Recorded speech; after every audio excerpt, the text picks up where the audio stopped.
Assalamualaikum and welcome back to our online learning session. Okay, selamat kembali ke PDPR yang seterusnya. Okay, so I hope you guys are okay.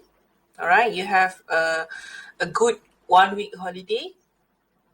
So do I also have a very good holiday, a very great holiday. So now we're going to have another PDPR session, okay, another online session until the end of August. Okay, so for this week's session, okay, kita akan start dengan writing. Alright, so we are going to start with the writing, and we are going to look at informal email writing. And I will also focus on our SPM format. Okay, your SPM format is now called as Cefr SPM Align Format. Ini untuk English paper sahaja, kita akan base on Cefr. Okay, so please get ready with your writing exercise book. Okay, because I need you to copy all the important notes in your exercise book. Okay. Now, why do I choose email writing? Okay, with the advancement of technology and also the gadgets, the internet, okay, kita ada gadget, kita ada internet sekarang ni, email has become an important way of communication. Okay, salah satu cara berkomunikasi yang sangat penting. Okay, I know that you are not used to emails, okay, because you have not used your emails. But when you grow up, okay, when you go for work, for example, you might have to use emails. And then sometimes now, even if you want to ask for a job pun, kena guna email. So email is very important. Plus, it is free. It is fast and it is easy to write compared to letters. So email basically we use to replace letters. So mungkin ada yang cakap, alah kita kan ada WhatsApp, kita ada Telegram, why do you have to use emails? Now emails is more or less like replacing the letter. Okay, dia nak gantikan surat. Okay, so that is why we use emails. And there are some people, okay, and there are some countries where they communicate through emails too. For example, we have like Japan, okay, yang memang diorang communicate menggunakan email, not just WhatsApp and Telegram, okay, because email sometimes it brings a sentimental value. Ada value sentimental sikit bila kita guna email. Now, this is for our real life situation. Okay, ini untuk kehidupan yang sebenar. But what about you guys? Okay, you are not going to use email yet, but it is very important for you to learn because it is in your new SPM format. Ada dalam format SPM yang terbaru. Okay, for your SPM, for your English papers, you're going to have 4 papers. Okay, paper 1 is for your reading, paper 2 is for your writing, and then paper 3 will be for speaking, and paper 4 will be for listening. So, the email writing, of course, it will be in paper 2. It will be in the writing paper. Okay, and in the writing paper, you have 3 essays that you have to write. And one of them will be email. Okay, email is actually the first essay that you have to write. 3 essay, banyak. Okay, now, the first thing that you have to write for your writing paper is your email. And the email will only take like 80 words, 80 perkataan sahaja. So it is very short, okay? But it is compulsory for you to answer it. And this 80 words email will bring you 20 marks. So email ni akan bawa markah 20 untuk paper writing. Okay, dia pendek, very short, but within the short email, it has everything. Dia ada semua benda, and then you will get 20 marks for that. Okay, we will go on the format later on. So today, we are going to have an overview of email writing, specifically for informal. Okay, informal email. Okay, email tidak rasmi. Okay, now, our objectives today will be, 1, we will discuss the different purposes of informal email writing. So dalam email writing, informal email writing, kita ada beberapa purposes. Purposes means reason. Ada beberapa sebab kenapa kita tulis informal email writing. So, in today's lesson, okay, we are going to discuss on the purposes. Right? Why do we write informal email? Okay, and the second objective will be, we will discuss the important parts and essential phrases that are useful for informal email writing. Okay, kita akan tengok part ataupun bahagian-bahagian yang penting. Okay, apa yang kena ada dalam informal email, and then the essential phrases. Essential has the same meaning as important. Penting lah. So kita nak tengok beberapa frasa yang penting yang kita boleh guna dalam informal email writing. Okay. Now, why do we write an email today? So before this, sebelum ni tadi teacher ada bagi tahu email biasanya kita dah guna untuk menggantikan surat. So ada yang minta kerja, and before this I have also shared with you a video on formal email writing, right? Okay, so kita tulis email ni kenapa? For example, if you send an email to your teacher, why? What is the purpose? If you send an email to your friends, why? Okay. Or why do you send an email to your parents? Why do you send an email to your best friends or your siblings? So we need to have purposes. We need to have reasons. Now, I have 4 types of purposes. 4 jenis sebab, okay, the possible purposes of writing an informal email. Okay, apakah sebab-sebab yang kemungkinannya adalah kenapa kita tulis informal email ni? Okay, so the first one is to make and respond to simple requests and suggestions. So, when you get an email and people ask for your suggestions, okay, cadangan, minta cadangan kita, so we respond to them by giving suggestions. Kita bagi cadangan, kita reply balik. Or maybe we can write an email asking for suggestions. Kita boleh tulis email minta cadangan. Boleh juga. Or maybe like simple request. Simple request is something like they ask us to do something simple. So we reply and say either we can do it or we cannot do it. Orang minta tolong kita something, kita pun reply, kita cakaplah kita boleh tolong ke tak. Okay, so that is one of the purposes. Okay, the second one is we write an informal email to explain simple processes. Simple processes means proses-proses yang sangat mudah. For example, how to bake a cake or how to go to a shop, for example. Okay, so boleh je. Okay, the third purpose, sebab yang ketiga ialah to narrate or tell factual and imagined events and experiences. Narrate has the same meaning as tell. So what is the meaning of tell? Bagi tahu. So kita nak ceritakan, kita nak bagi tahu tentang factual events. Factual event means event yang betul-betul berlaku. Or imagine events. Event ataupun experience yang kita bayangkan akan berlaku. Okay, so we can tell the story, we can share the experience, we can share the events using informal email.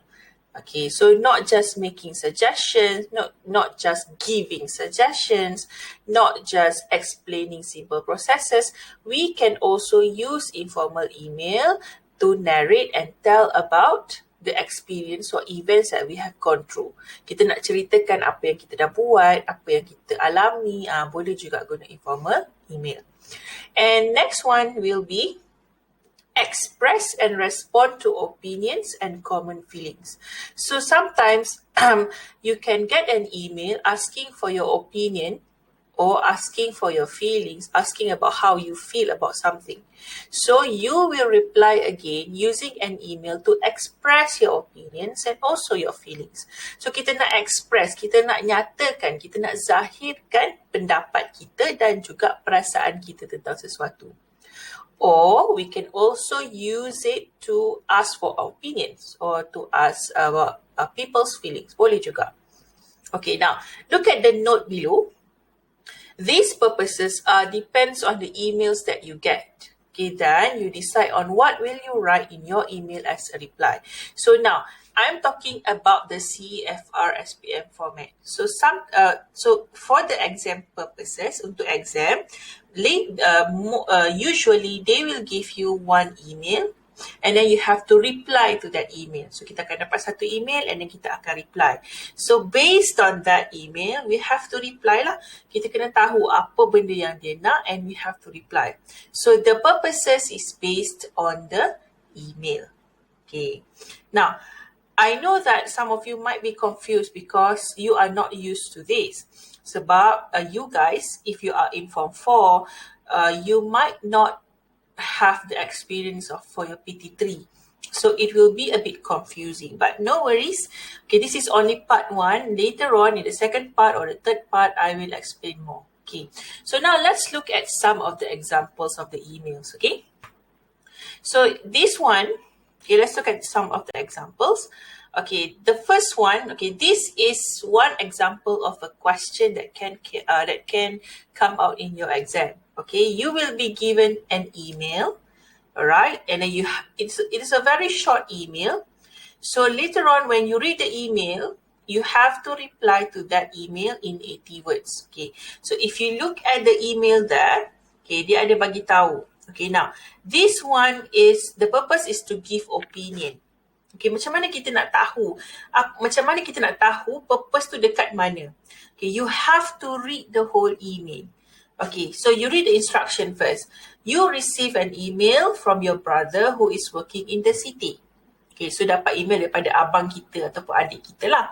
Okay, so let's read the email. Hi, sorry to trouble you.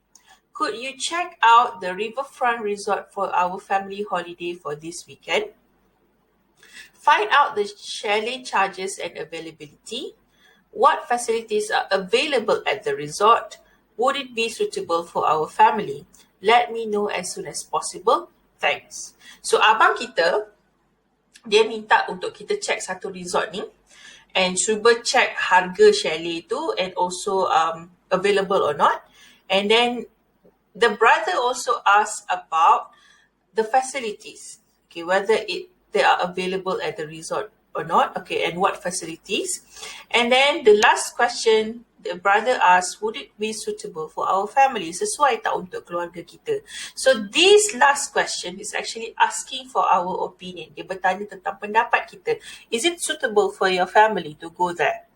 Okay, so in your email, when you reply, you have to mention your opinion. You have to say your opinion whether it is suitable or not. You have to give reasons.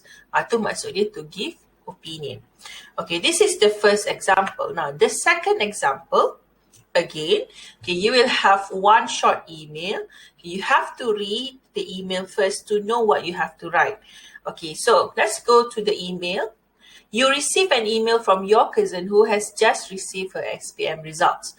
So, dapat satu email daripada kita punya cousin yang baru je habis SPM. Okay, hi Farah. Just want to let you know that I did amazingly well in the SPM examination.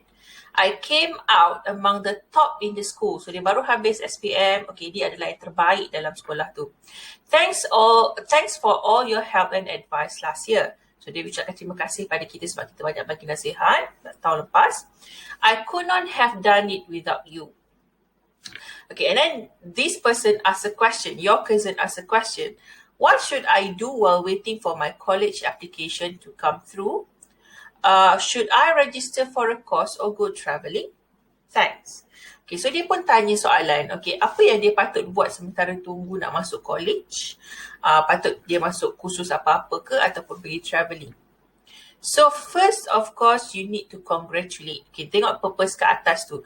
To congratulate, untuk ucapkan tahniah. So you say congratulations first lah for getting a good results in SPM. And then to give advice means you have to give nasihat. You have to give suggestions also. Advice can also be suggestions. So dia tanya, patut ke dia pergi travel ataupun patut dia ambil kursus dulu. So in your email, okay, you have to include that. Okay, if you look at down there, dia punya arahan bawah, write an email to your cousin in about 80 words, congratulating her on the good results and give her some suggestions. Sebab dalam arahan pun dia dah bagi tahu kita kena buat apa. Kita kena congratulate her first, ucapkan tahniah, and then give some suggestions. Okay, apa dia perlu buat. Okay, so during the exam, you don't have to worry about thinking about finding the purposes of writing the email. Nak cari purpose, nak cari sebab kenapa kena tulis email ni, tak perlu susah sebab dalam soalan memang dah dinyatakan. Okay. Now, the third example. Okay, the third example is to share an experience. The purpose is to share an experience. Okay, your friend in Singapore wrote an email to you. So this email is from your friend. Hi, how are you getting along? Things are better over here. I hope everything went well during your quarantine. So the clue there is quarantine, meaning that, you could have like COVID kan? Because this is pandemic again, and then you have to go for quarantine. Okay, what did you do to fill your time at the center? Dia tanya, okay, masa quarantine tu apa yang awak buat untuk isi masa lapang awak? What did you do? Then another question is, how did you occupy yourself in that little room? Macam mana awak sibukkan diri awak? Occupy means sibukkan diri. Sibukkan diri awak dalam bilik yang kecil masa quarantine tu. Do write and let me know. So dia suruh kita ceritakan tentang pengalaman kita, apa yang kita buat. Now, some of you may not have experienced quarantine. So dia jadi susah lah, kita tak pernah experience, takkan kita nak cerita macam mana kan? So now, this is where it comes to imagination. So, macam purpose yang nombor 4 tadi, the fourth purpose that I've shown you just now, this one, the third one, you narrate and tell factual and imagine events. So, awak bagi tahu event yang awak bayangkan berlaku. Okay, because you never experience it, so you imagine that you have gone through quarantine, and then you have to share with people what you are doing during the quarantine. Boleh juga. So sometimes the email is not just based on the real situation, you can imagine it also. Okay, so these are the examples of emails that you can have in your exam paper. Okay. So we have gone through the examples of questions, not yet the email part. Okay, we are going to look at the important parts that we have or that we need to know when we want to write an informal email. So kita kena tahulah apa important parts yang kena ada.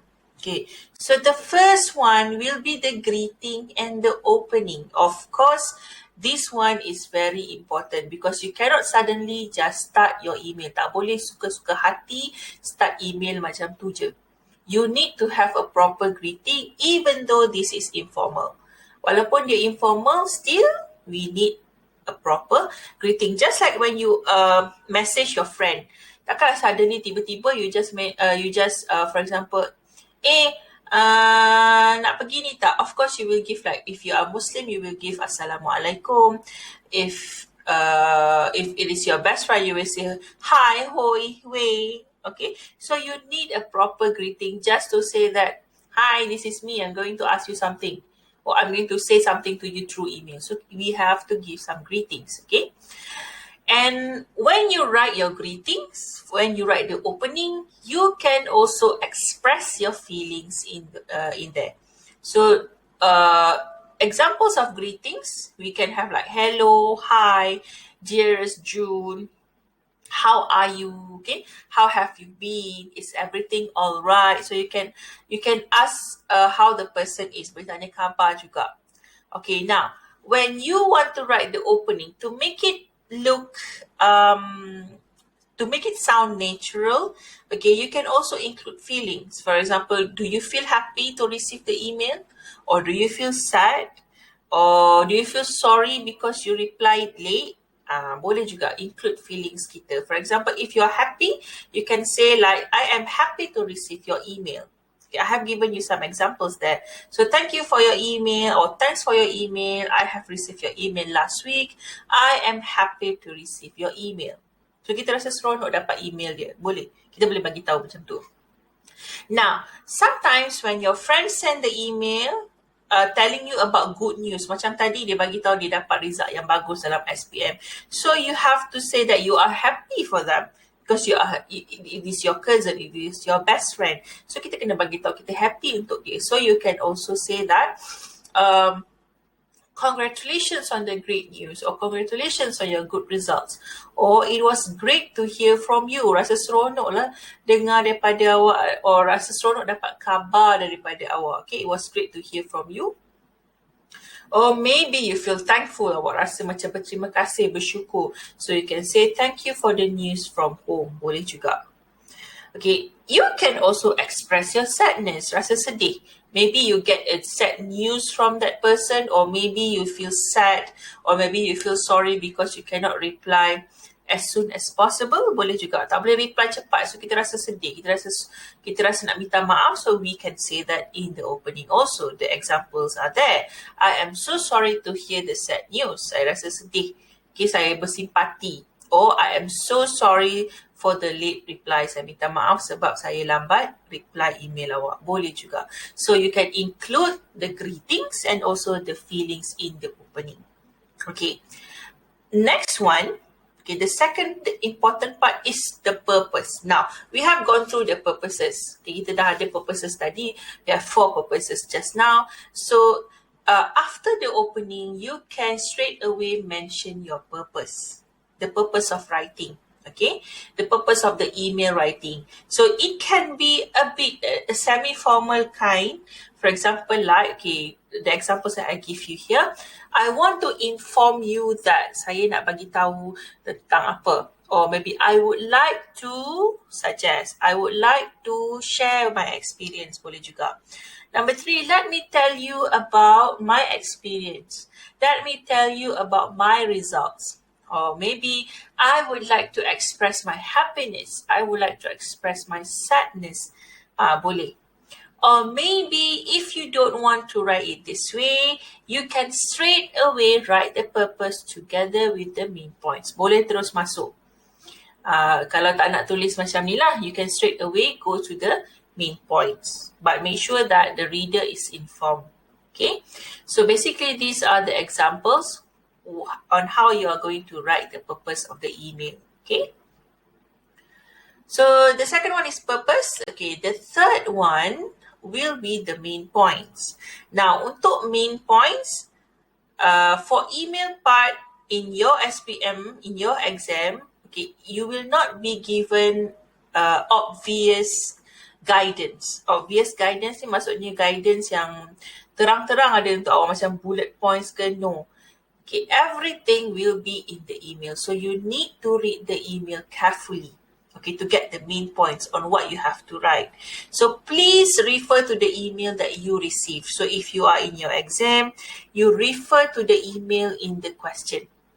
And then you can identify the task and respond to them. Okay, nampak macam confused. Apa yang teacher cakap pasal main points? Apa yang teacher cakap pasal task semua ni? Okay, now let's look at one example. Okay, we will go back to the sharing of experience. Okay, so this is the email, the question. Okay, you get this email and you have to reply. So now, where are the tasks? For email question, there could be more than one task. So ada lebih daripada satu biasanya. So you need to identify the tasks in the email. Where are they? Dekat mana?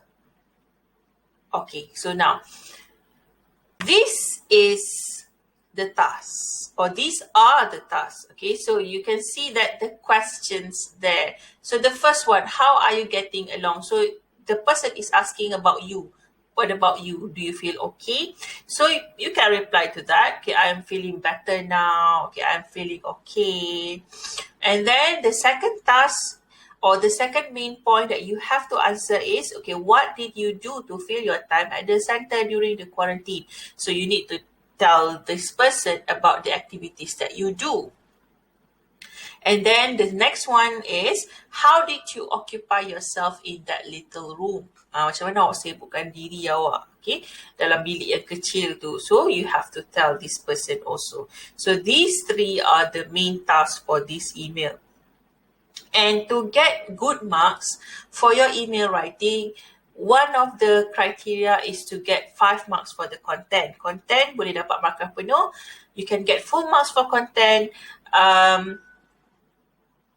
if you answer all the questions. Kalau berjaya menjawab semua soalan, berjaya menjawab semua task tugasan dalam email ni, you will get 5 marks for your content. Okay, so make sure that you answer all the questions. Okay, so I will show you the sample answer. So this is the sample answer. If you cannot see it, if it is too small, you can zoom in. Okay, so here is the reply, the suggested answer. Cara dia jawab. Okay, so hi Rob. So hi there is the greetings. Okay, hi Rob. Thanks for your concern. I am doing fine. So I am doing fine means I am okay. Does it answer the first question just now? Yes, dia tanya apa khabar, so kita dah jawab. Okay. Next one, the first few days were difficult. Then my parents sent some books and my journal. So I have been spending my time reading and writing. Okay, dia bagi tahu the activities that we do, that you do is reading and writing. Thanks to the quarantine, I got to finish my assignments and updated my blogs. It was good to spend time alone to reflect on what is important. Finally, I got to binge on all the dramas that I had missed while studying for the final exam. So this person occupied herself by reading, by writing, by doing assignments, and then by watching dramas, okay, and updating the blogs. So, orang ni, does this person answer all the questions? Yes. So, dia berjaya menjawab semua, and those are the main points. Okay, and if you read the email, the tone is informal because it is from your friend. Okay, so this is one suggested answer. Okay, now don't worry about writing the email yet. We're going to go through that phase later on in the second part. Okay, so now this is what I just want to show you about the main points. Okay, so how to write the main points is to base on the task given in the email.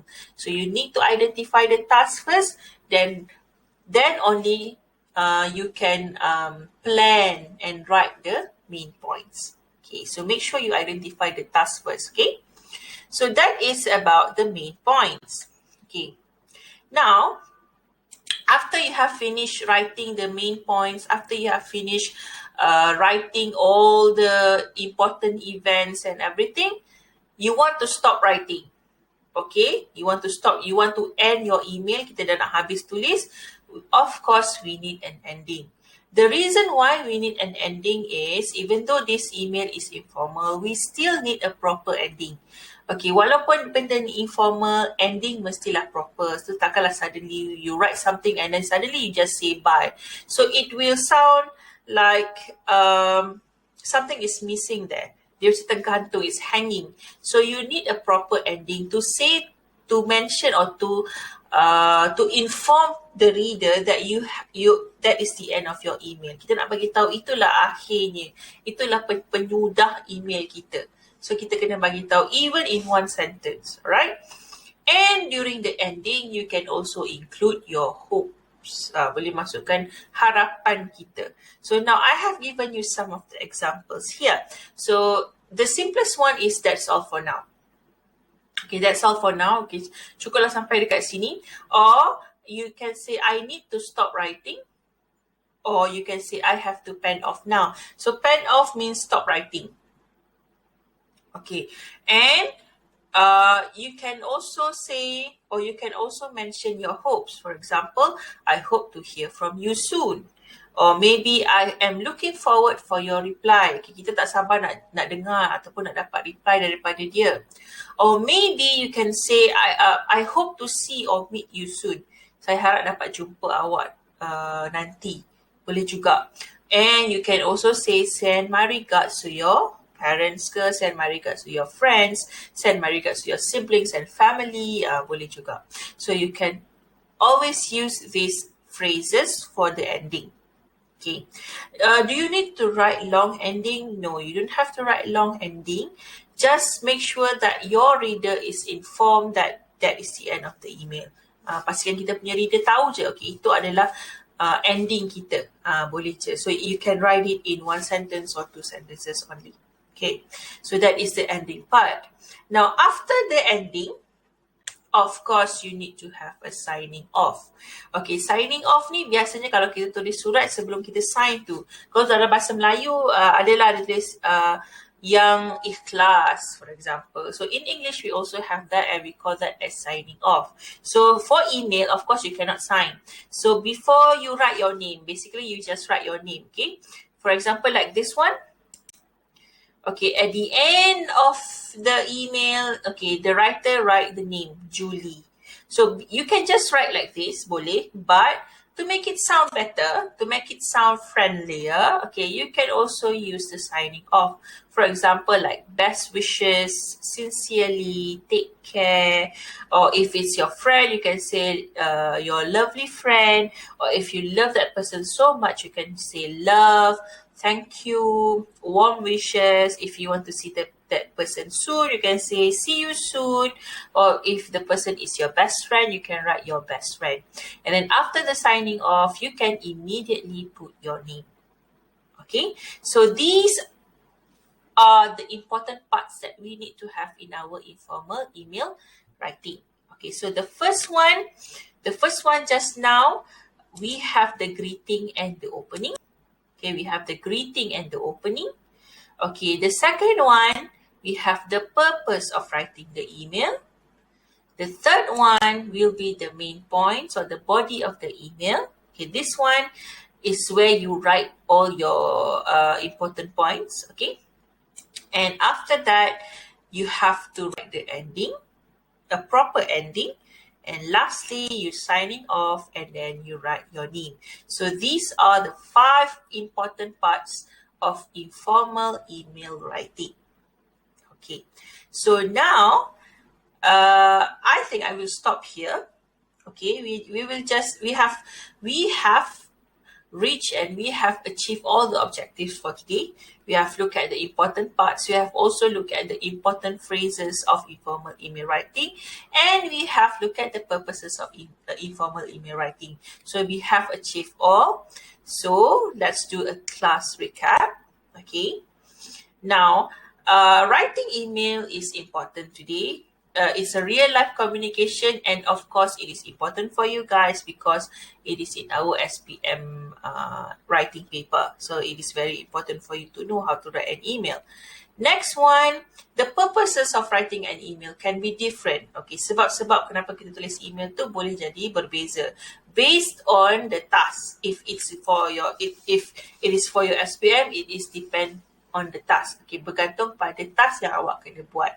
Okay, so it can be different. It can be suggesting, it can be expressing opinions, it can be expressing feelings, so it can be different purposes.